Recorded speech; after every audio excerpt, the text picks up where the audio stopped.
यति लाग्नुभयो है। अनि के भन्नु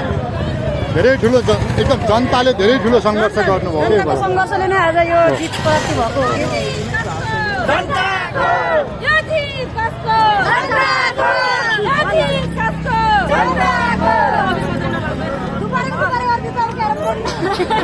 किन अघि नगर्नु यो जित हाम्रो हामीलाई हुन्छ हाम्रो नयाँ तरिका नयाँ सिस्टम हो नि त